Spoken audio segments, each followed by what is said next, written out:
another. Thanks everyone for joining us. Laurie Mode here from Outdoors New South Wales and ACT. We've got quite a lot of PowerPoint today because there's a lot of content that I'd love to share with you from meetings and so forth that I've had during the week. But I want to welcome everyone and certainly acknowledge the traditional owners of the lands in which we all meet today. And I may say Warrami, which is Darug language for welcome here from where I'm coming from. I'd like to pay my respects to elders past, present, and let's work with the emerging leaders in their culture to ensure that we bring that into our own experiences for our visitors and our participants. Okay, so first of all, a big congratulations to our mentees, mentors who completed their Hi Jen, cohort. Catherine here. I'm so sorry I'm not with you. That way too quickly. And a big congratulations for everything that they've done over the last 6 months for the New South Wales cohort and also the last couple of months for the ACT cohort. The connections, certainly from what I heard and saw, were amazing, and that people have made it what they wanted to make of it. Needless to say, work gets in the way sometimes, but as I said to all the graduates, this is the start now for them to continue on their mentor journey, whether it be as a mentor or mentee, but realise the value of such a program like this and just that simple connection and simple discussions that can happen with colleagues and guiding. And needless to say, I wanted to share this video from one of our mentors, Catherine, who couldn't make it on the night, but I think it really says a lot about what the program stands for. Hi Jen, Catherine here. I'm so sorry I'm not with you tonight. I just wanted to say congratulations. I'm really proud of you for finishing your mentor program with Outdoors New South Wales, and I'm so excited for everything that lies ahead for you with your program, for the children and families that are in it, and for everything that lies ahead. Keep doing what you're doing, connecting kids with the great outdoors, and all the best to you from this point on. It's been a pleasure to be your mentor. Thanks for having me. The pleasure was all mine. Couldn't said it better myself. Catherine also reiterated to me how much she grew from the experience as well. So it just shows that mentors can gain from these programs as much as mentees. So thank you to everyone who's part of it. If you're interested in the next year's program, the EOI is available. You can either go through the membership portal to register your interest or on the click on your emails. So make sure you register if you're interested. This week I attended the Wexpo Community Leaders Forum on health, and certainly the reason why I wanted to make sure we were there as Outdoors is the discussion around diabetes and obesity in Western Sydney, and trying to ensure that the active recreation message is certainly strong, which it is, pleasing to say. There was a lot of talk obviously on the health front, and we brought to the discussion the proactive side of health. So another great event to represent the outdoors community and get discussions happening. The other event I attended was the Tourism Transport Forum, and you might remember last Friday I was there and then I had to dash off to listen to the minister. So today I wanted to bring a lot of that content to you that I heard from the Tourism Task Force and also the discussions that I had with speakers. But the first one I thought I'd bring to you, and all of this is on your membership portal. So if you haven't been in there yet, you'll see there's a whole heap of resources, but these two particular ones that I'll talk about today have been uploaded to your membership portal. So you've got full access to the reports. But Jeremy Thorpe, who's from PwC, certainly brought to us around where the economy was going. This is obviously pre-budget, so it was preempting what we heard and certainly was on track to where it was. But as you can see there, it's certainly the rising inflation is the flavour of the day as far as headlines go. And certainly we've got to be well equipped as operators to think about what that has on us. Certainly while consumers are spending heaps more, definitely more than pre-COVID, the talk is that obviously it's going to come to a screaming halt as people realise the increasing interest rates and so forth. But the good news is that certainly the spending on experiences is maintaining. So that is probably a bit of a silver lining for us, and trying to ensure that we are getting out our offer as far as experience is concerned. But you can read the full report there, and if you're a data nerd like myself, you'll love it. If you're not a data nerd, yep, move on. We might go to the next one, which is the Sec Newgate mood. And this is a great one to understand where people are feeling, what they're hearing on the ground, and this gives a bit of a perspective on how to tap into some of your markets. The sliding of ratings, certainly in the government performance, is already started to happen. As they said, I think on the news yesterday, the honeymoon period is over, but certainly there is some support around the cost of living side, which again, this was pre-budget, but emphasised when the budget occurred. And certainly the childcare subsidy was a big favourite in the communities. But this is a really great summary that they said, so I'll just read it out aloud. Our latest Mood of the Nation report shows the increasing pressure on governments across the board to address the cost of living.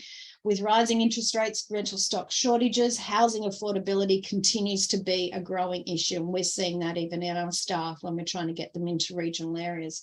This will put the government under pressure for a strong policy response. Despite the dip in the perceived performance, the federal Labor government would like to take some comfort that while it still holds a strong lead over the coalition on who is the best to manage the cost of living crisis.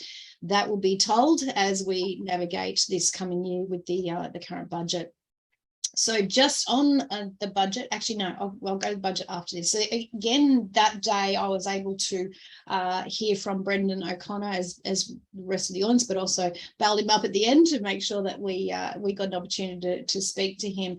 But he highlighted the extent of the skills shortage that's a given.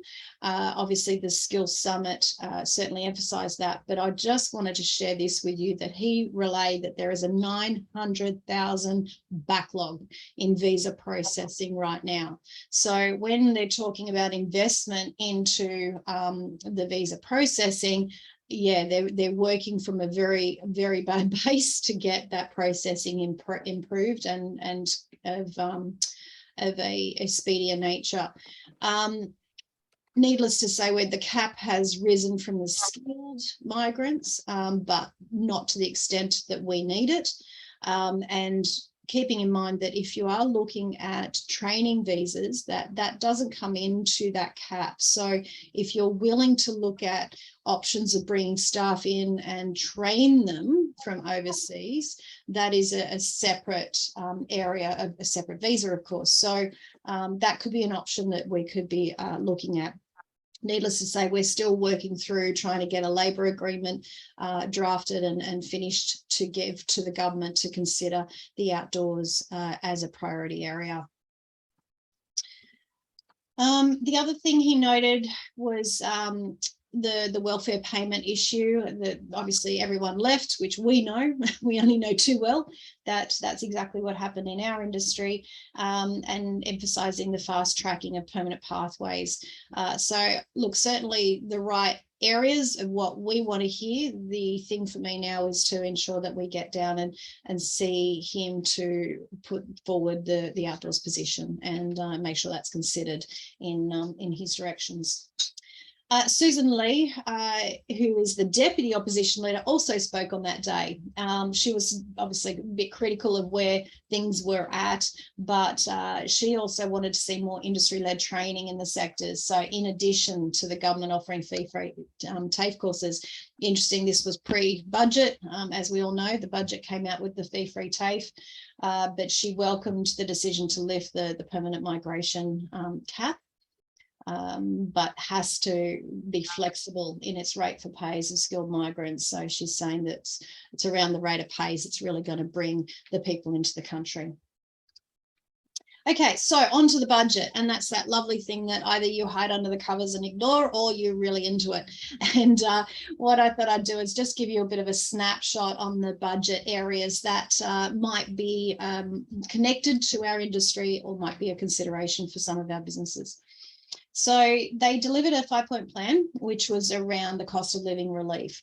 That included cheaper childcare, cheaper medicines, expanded paid parental leave scheme, more affordable housing, and getting wages moving again. So for families, young families, probably, yep, a good budget. Where it fell down was certainly in support for business, and I'll go through some of those areas. There was a commitment to the heritage rail sector for those mountain bikers that are connected with rail trails. It'll be interesting to see how that is transacted and what that brings.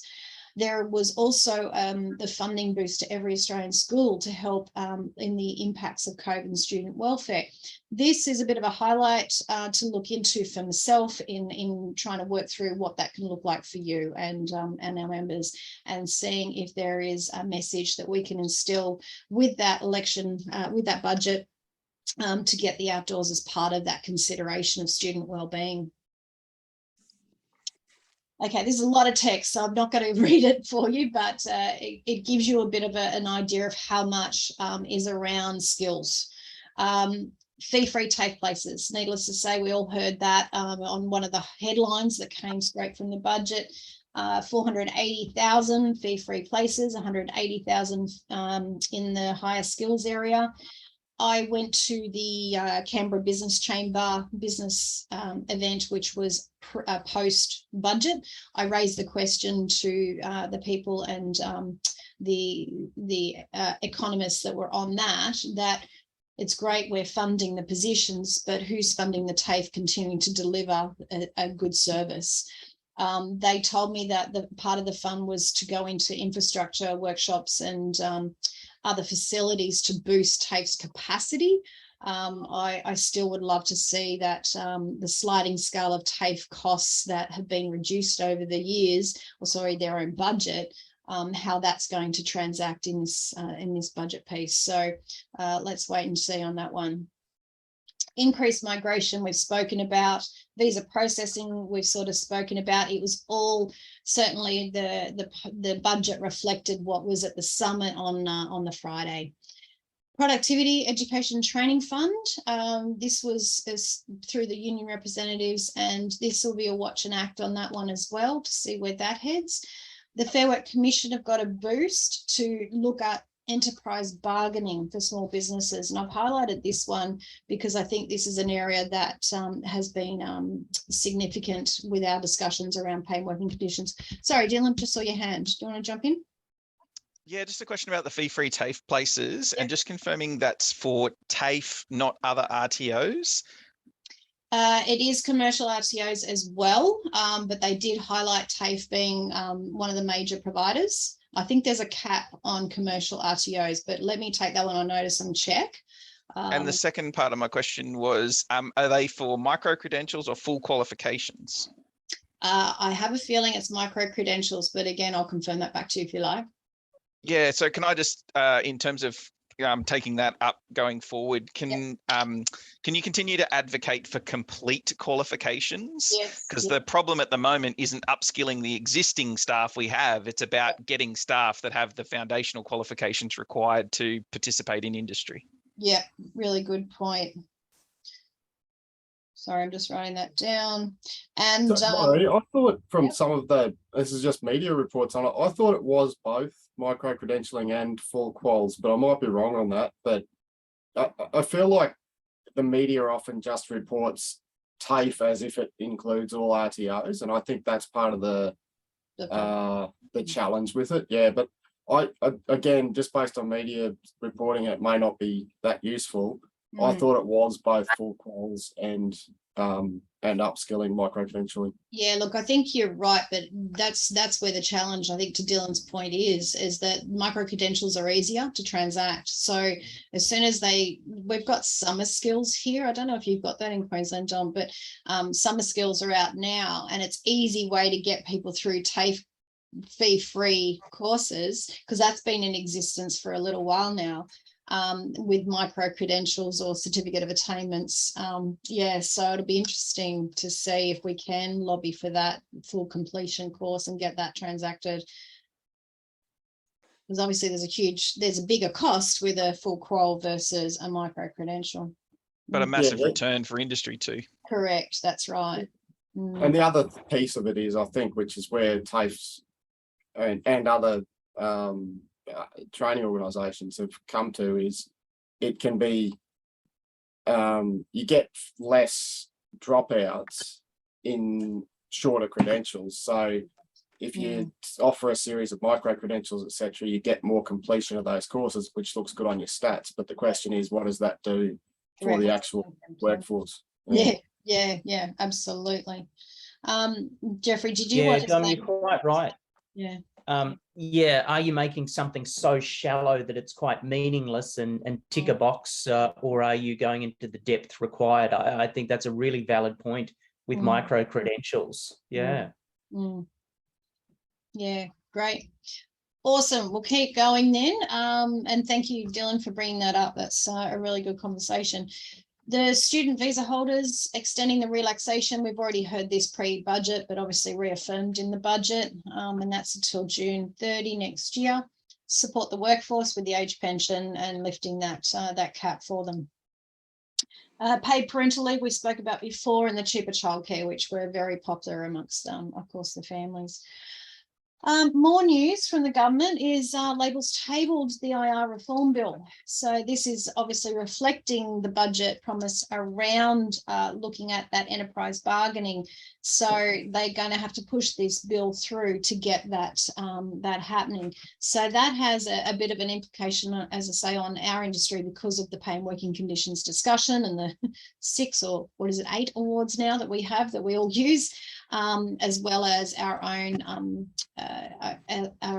awards. So multi-employee bargaining allows workers across multiple similar companies now to collectively negotiate. So if they get this bill through, this could be a possibility for some of our organisations to use this in a way to provide their own collective of enterprise bargaining. So the onus is just not on one organisation and the cost of. So it'll be interesting to see where that comes out. Okay, back to some other news outside of politics, budget and all things. And you might remember from last week that Kai has offered all of our members a fabulous discount on her new book. So now it's in Australia. She launched it overseas in America, I think last month, and it's just hit the shores here in Australia. So if you want to grab her book Survive, she has offered you all a 20% discount, which you can get through your membership portal. Urgent items. We have the Masterclass coming up in November, the 24th and 25th. I know some of you have had some challenges registering for that due to some glitches in the website. So if you are having those challenges, please reach out. We'll make sure you're on there. There's no issue there. We're about half full, so we've got half to go in case you want to take up your free ticket with that Masterclass. What can I tell you about this? We have 2 jam-packed days. We have mental health first aid training. We have an Aboriginal immersion and understanding of Aboriginal connection to outdoor experiences. We have the latest research on schools and camps and what we need to listen to with any school provided activity. We have Safe Work coming and doing a workshop with us around what we need to look at as businesses with the AAAS, with good practice guides, with the international standards. What is it that your business needs to look at? And this is the beautiful thing about a masterclass. It's not a talk at. This is a workshop. So you actually get to get this stuff and really pull out with guidance and facilitation what's relevant for you and take away your pack of information that you can look at for your business. So that's where a masterclass is very different to a conference or even a summit. So yeah, and there's only 50 participants that could come. So we've got 25 now, we've got 25 left. Make sure you jump in and grab your ticket. Come along. You only need to cover, if you're a business member, you get your free ticket. If you're an individual member, it's only $55. So heavily discounted, around about $50 worth of value there. But you cover your transport and your accommodation, and we'll cover everything else for you. Okay. Oh, and I lost an image there. But anyway, the AGM's on the 17th of November at 10 a.m. Karen Jones is the CEO of the Office of Sport, and she'll be our guest speaker at our AGM.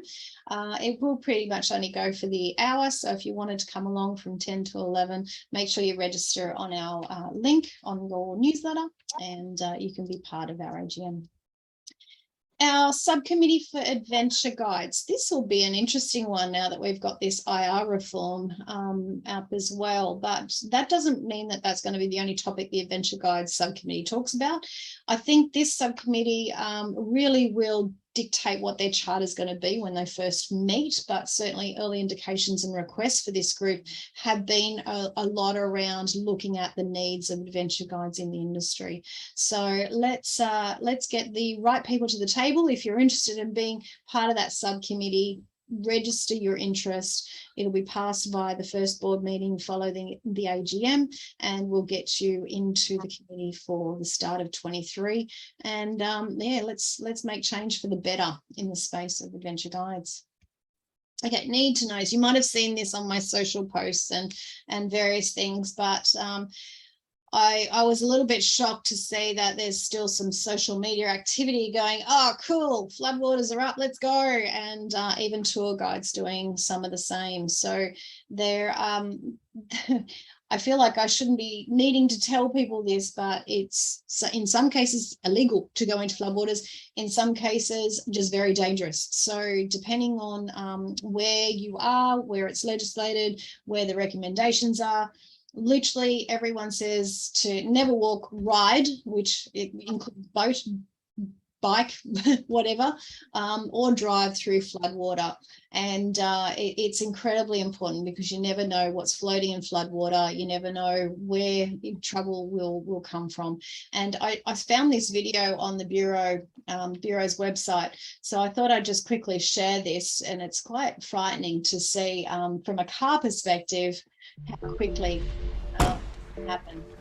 15 centimetres of water can be all that it takes for a car to float. That's about as high as an average pen. Yes, a pen.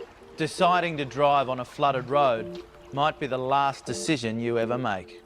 Never drive on flooded roads. It can take just 15 to float. Authorised by the Victorian Government, 1 Treasury Place, Melbourne. Yeah, so I thought that was important. If anyone's sort of talking to anyone, point them in that direction, or even share that on your own Facebook page. Dom, you go. Those Victorians might want to make less float away cars, Laurie. It seems to be a bit of a problem. You think heavier cars might help? Yeah. And then it'll be less fuel efficient, and then we'll have more climate change, and then we'll have to make the cars heavier again. So it's a vicious cycle, isn't it? Yes, absolutely. And look, in all seriousness, my thoughts are with Victoria, because it looks like their weekend is going to be a bit treacherous again. So yeah, thoughts to everyone in Victoria at the moment. David, you're high enough that you're away from all of that, or? Yeah. I mean, I'm at 1560 metres, so if I've got to get the whitewater raft out, even the big buildings in Melbourne are going to be underwater. Yeah, This is true. The future. Yeah, underwater cities. Yeah? That's true. Very good.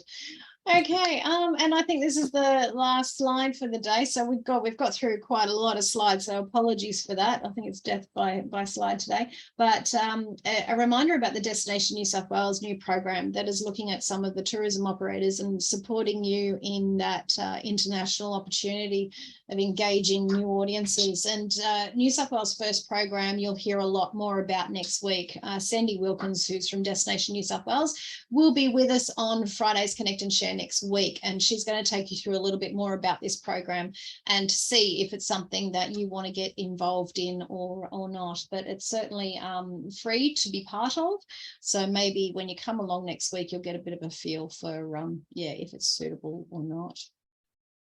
So on that note, I'll stop sharing, and that's a half hour of talk out, and my voice is had enough. So any questions or comments on any of that content? Yes, Dylan. I just wanted to provide feedback on the Destination New South Wales First Program link that I've just put in the chat, which is the booking link. Yep.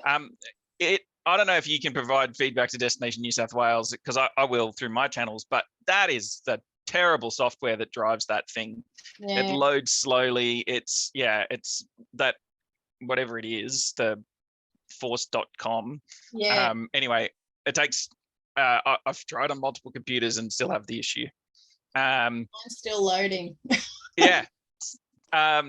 And I don't know why. The other thing was, I thought Destination New South Wales was talking today. That's why I turned up. Oh, but I'll be there sorry. next week. Next That's week.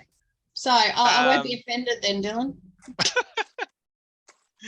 And what was the other thing? Oh, I'm guessing if the Outdoors New South Wales and ACT AGM is on the evening of the 17th, that you will not be attending the Tourism Awards? It's on the day of the 17th, and I will be attending the Tourism Awards. Well, I look forward to seeing you there, and keep an eye out for winners from the outdoor industry. Yes, absolutely.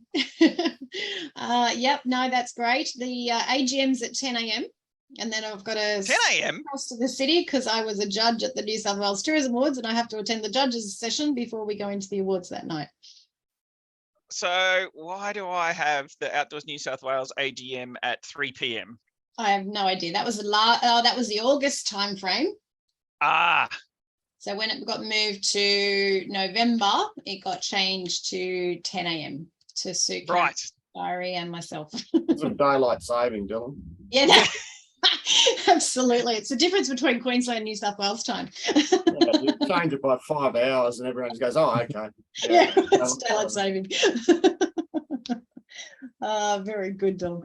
Dave, last thing I'll say is it's nice to see Hayley Perot in the room. Hi, Hayley. how are you, darling?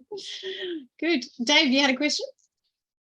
Well, actually, just a comment, reference the flood, what waters you should go into and, what's safe and what's not. I'm having a discussion with the permit and safety managers at Parks Victoria at the moment. Most people would consider it one of my brawls, but anyway, but they've come back with, they believe it's the industry's requirement and it should be in the adventure activity standards. I haven't gone back to them, and I'm mentioning this because we've got Dom here as well. It might be a discussion we all need to have, though. What does the industry manage? As far as outdoor safety, and at what point do land managers? And in this case, I believe it's a land manager, a government requirement. What point do governments say this is where you can't go and this is when you can't go? They might need. It might be something we have to talk to the various state and territory governments about and try and get some with floods and fire and other types of things, and try and get some consistency. And I just throw that up as a thing we all need to think about. Don't wait for the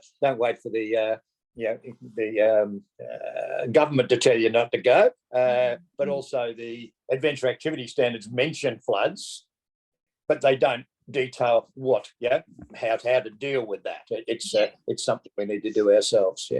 Yeah, interesting. You're always good at throwing those hand grenades in for discussion. That one's a Claymore mine. It goes both ways. It's blowing.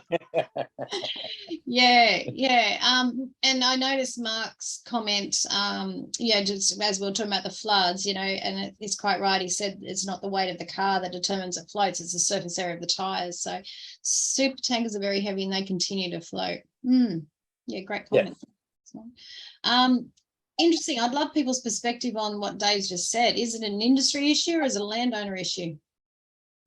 Bit of both, I think, but also, both. I mean, the first thing in the adventure activity standards, it does say one of the first responsibilities in there is to obey the law. And like Laurie's just pointed out, several different parts of legislation where it says, don't be entering floodwaters. So there's that aspect, but it's also what's a flood and what's a flood, isn't it? That's the hard bit. That's the judgment call of, whether it's appropriate or not to engage in outdoor activities, particularly lead outdoor activities where people are dependent on you for their safety and their experiences. and what is appropriate, and how are you able to actually manage those risks in a disaster situation or a potential disaster. So it will be worth looking at what information's already there. For instance, the Bureau or the Bureau of Meteorology or those weather people. So for your river heights, they have minor, medium and major flood levels listed. Yeah. So the minor flood level, I believe, should be the cutoff. Yeah. If it says it's mostly you probably shouldn't be on the water somewhat, and that's in fast running water. Yeah. Particularly well below that. Yeah. With the dependent group, but we're watching down in Victoria and no doubt elsewhere, people going out rafting in above minor flood level. So is that a cut? That's a defined cutoff, but no one is saying you can. At the moment, neither the permit system here in Victoria or elsewhere, or the industry or the land managers are saying you must not go in above minor flood level. Yeah, so there might be some things that are already there but haven't been defined as far as in the rules. So we may be able to. Yeah, who knows? Yeah. Yeah.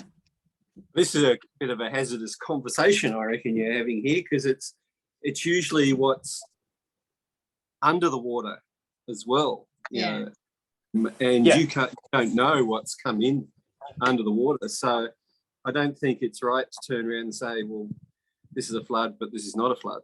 You've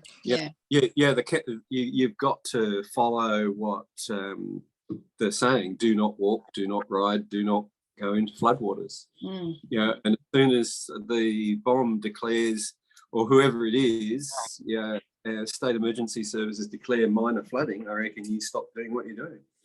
Exactly, but it's not, currently it's not happening.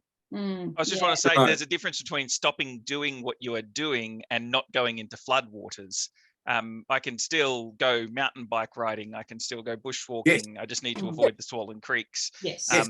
And one thing that I did when prior to La Nina was that when it did rain, I would encourage my staff to go out and do reconnaissance of the creek, so they got some familiarity, built their skill base, so that if they were caught in a flood, they would get a sense of what they'd be up against with clients, but doing that all within their training and skill base. So if they were if they got to the creek and it was swollen, then don't go in, it's a flood. But if it's just about navigating low level river crossings, then that's a real valuable skill for them to be able to practice when 90% of the time it's not bloody raining. And that's a really good point, Dylan. I think the familiarity of the area will indicate if it's just river crossing or if it's floodwater as well. And what kind of triggers you might be able to think of back at the office before you even get out to make the call, so you don't even face those issues.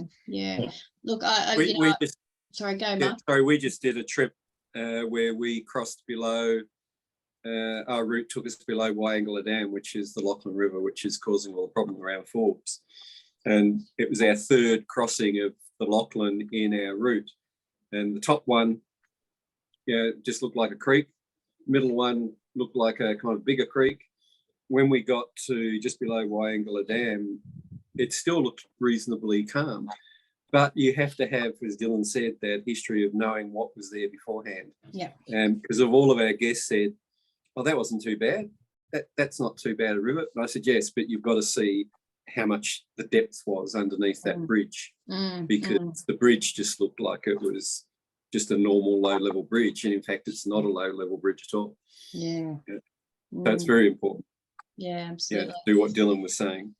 And I suppose the reason why I sort of alluded to the reason why I actually made sure that I did the social media posters, and I'm pleased to say it wasn't in any of our states that are on the screen, but there was a media piece where they were taking advantage of flooded waters and showing how if you come on our tour, we can show you things that you can't normally see. And it was like,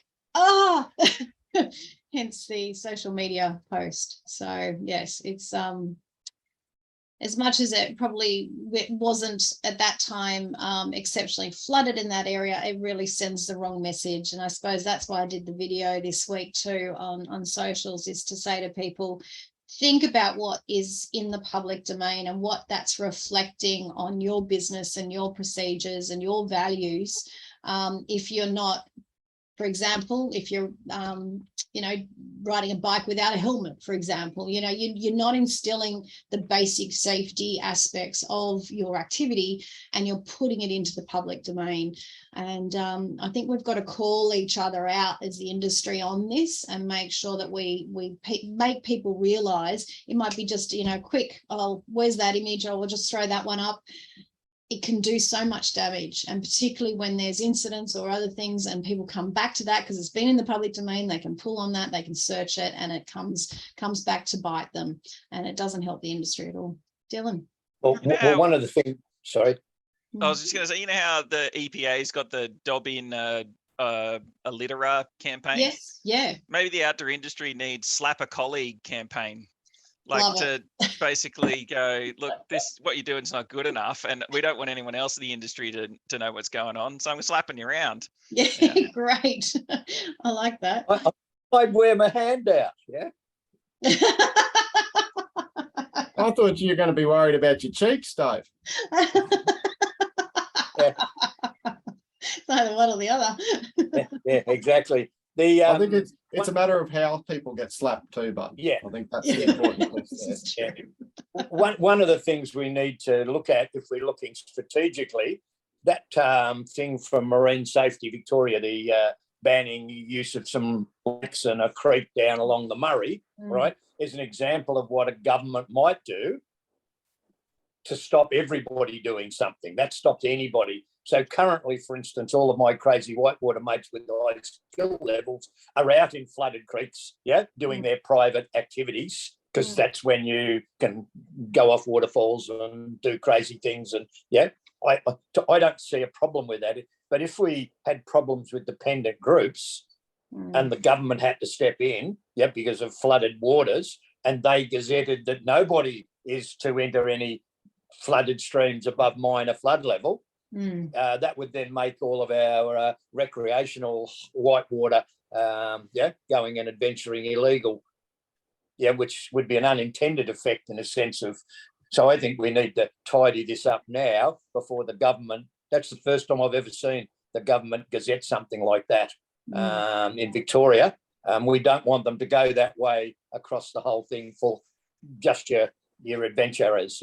Adventurers should still be able to personally take some risks. If their skill levels are right, it's dependent groups. So David, who rescues the injured adventurer activity person who goes out there? Mostly they rescue themselves. Yeah. No. But let's look at this seriously, because you're in flood. You've got the SES who's already stretched to the limit. And now, just for a recreational adventurer, you're going to allocate resources. I think that's irresponsible. I can see where that's coming from, but I don't think it's manageable yet. So what's happened here in the Blue Mountains is that they've got to the point where they're preemptively closing the national park. So we're not even at a legislative layer. We're at a place where operators are being told you cannot even enter the park to do bushwalking because they are preempting people going in and getting caught in floodwaters. That to me is a step way too far to remove the opportunity for commercial tour operators in particular to make decisions about what are appropriate programs that they can conduct, still deliver an experience that meets outcomes but remains safe.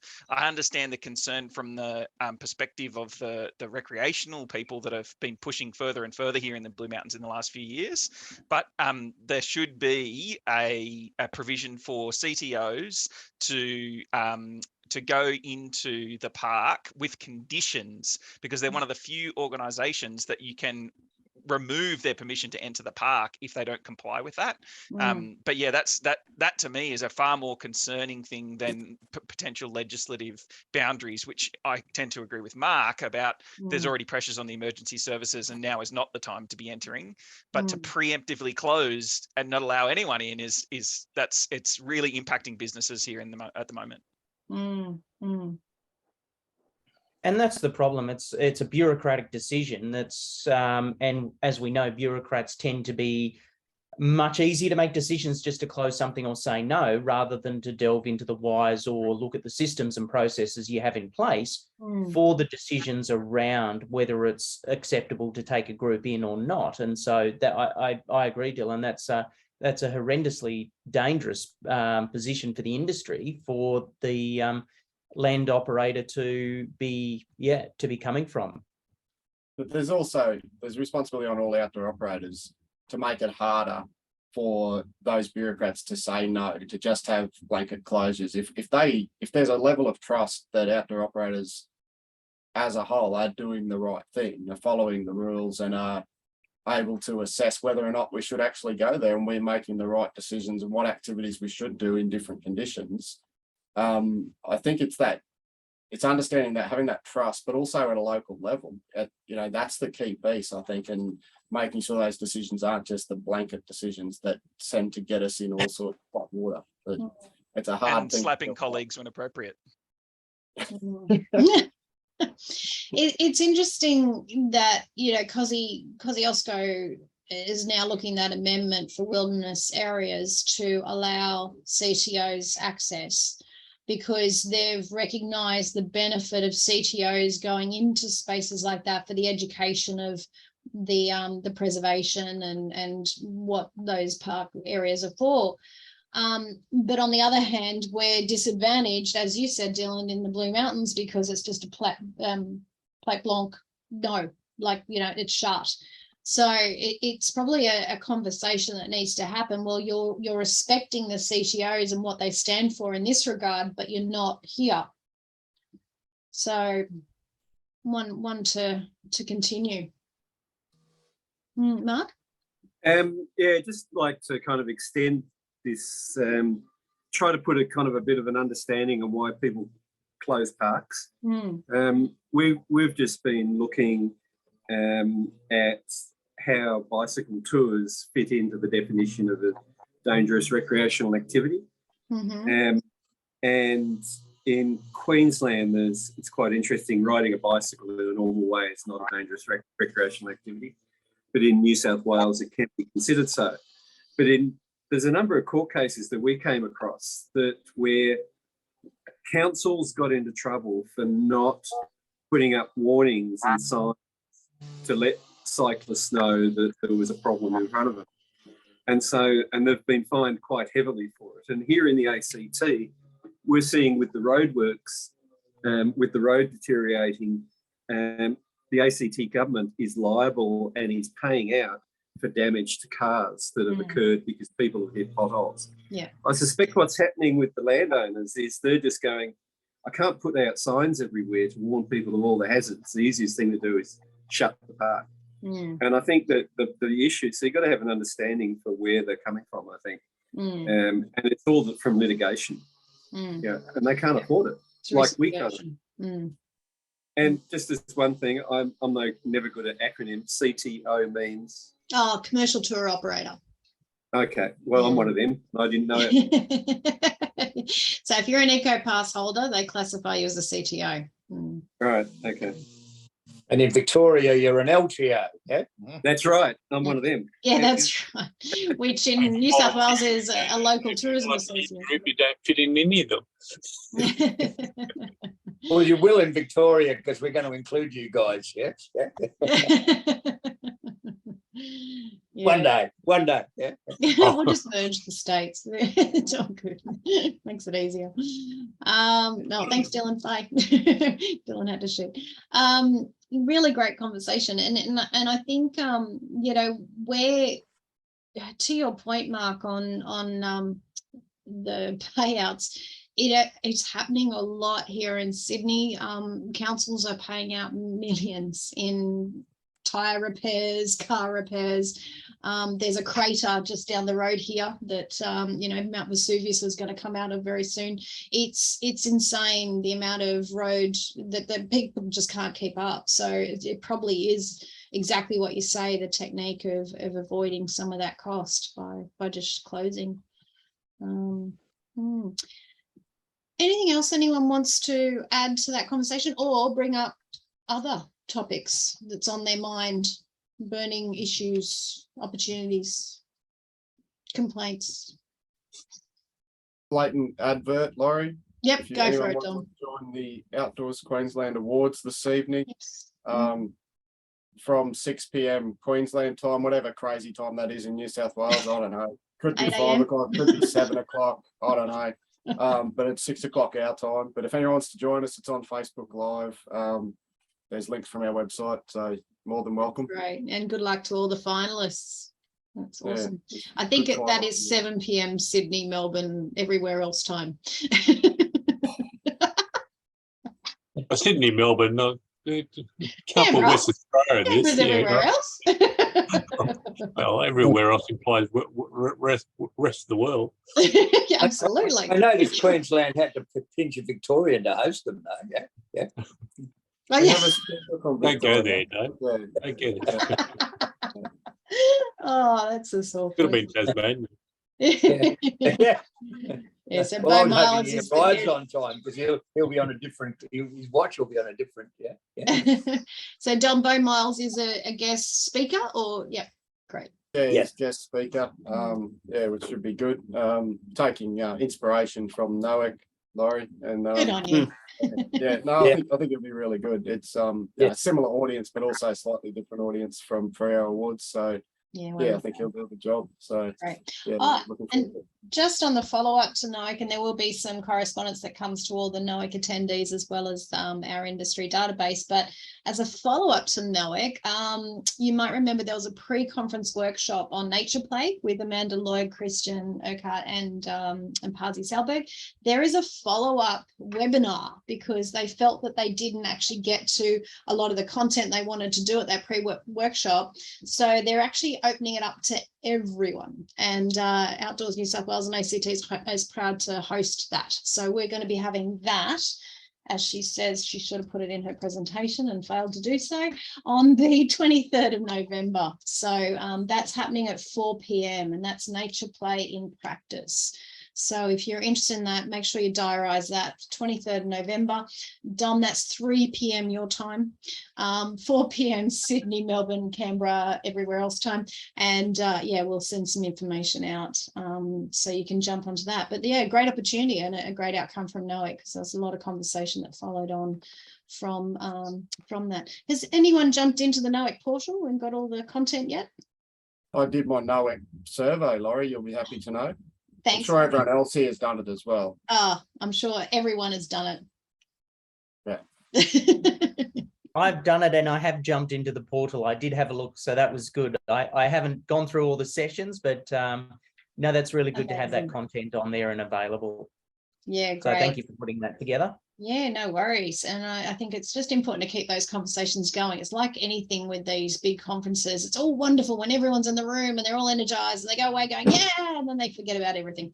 So just to make sure that we continue these conversations is crucial to actually instilling change for the better. Helen, did you have your mute off for a reason?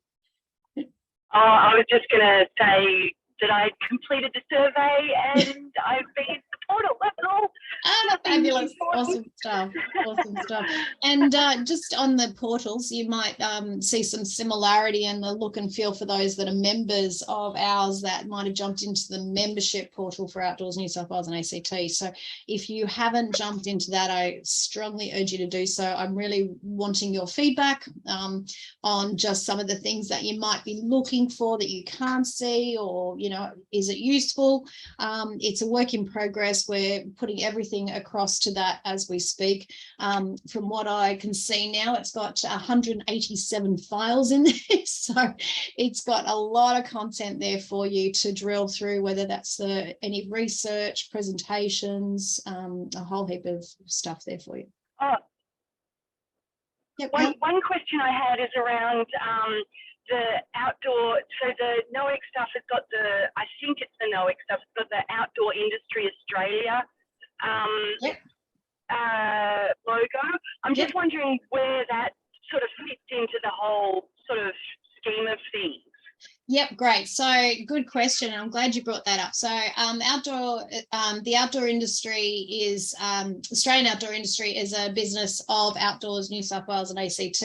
That's where all the individual members of Outdoors New South Wales ACT fit, because they're from right across the country. So where people see advantage of being part of the individual network, they fall under that banner of the Australian outdoor industry.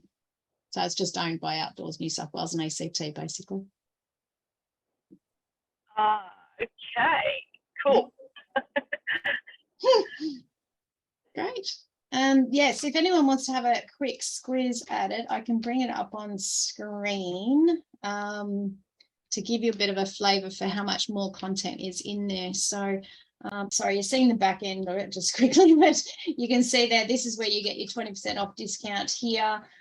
There's a whole heap. There's my video from this week. It's embarrassing, but yeah, you can see the content in here, a lot of the research, all the mentoring recordings. So if you want to actually review if the mentoring's for you, you can certainly check those out. Links to all the NOAC content is in here, so I'll go straight through to the other portal. Our governance, all our policies, our subcommittee activities, member opportunities, discount offers, and resources. So the agritourism stuff that we spoke about some weeks ago, government tools and resources. I think there's the flood relief stuff in there at the moment, and other grant opportunities, other strategies and tools and resources. I can't remember what's in that one. Let me have a look. Oh yeah, the mountain bike, cycling stuff is in there at the moment. And then this is where I put the content from last week's items, so the Sec Newgate as well as the Jeremy Thorpe PwC presentation, so you can download that just by literally clicking on the button and getting it down. So yeah, there you go. So if you haven't had a look at it, please do so, and make sure you're getting the value from what we're doing for our members. Any other thoughts, questions, or no?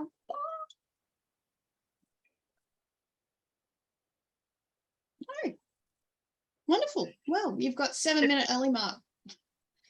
In your time, Dom, that's 14 minutes. I sent you a message in the chat. Oh, did you? Oh, yeah. Okay. Yeah, I need to get that to you. Yep. Cool. No problem. Yeah, and I just wanted to. Sorry, Helen? I was just wanted to comment on just a sort of open discussions about things like flood risks and all of that. It's so valuable to have those discussions. Yeah. And to have this forum for those discussions is just so useful and valuable for the industry. So thank you for enabling that sort of stuff. Yeah, no worries, Helen. And yeah, as you say, it's crucial that we continue to bounce this stuff off. We often haven't got a pulse or a benchmark on it when we're sitting in our own as to what's acceptable, what's not. And it's just a good reminder. But thank you. It is. Great. All right, guys. Well, we'll let you all get to your day. Good luck tonight, Dom. I hope it goes wonderfully well. And yeah, go finalists. Thanks, Laurie. See ya. All righty. See you all. See ya. Okay.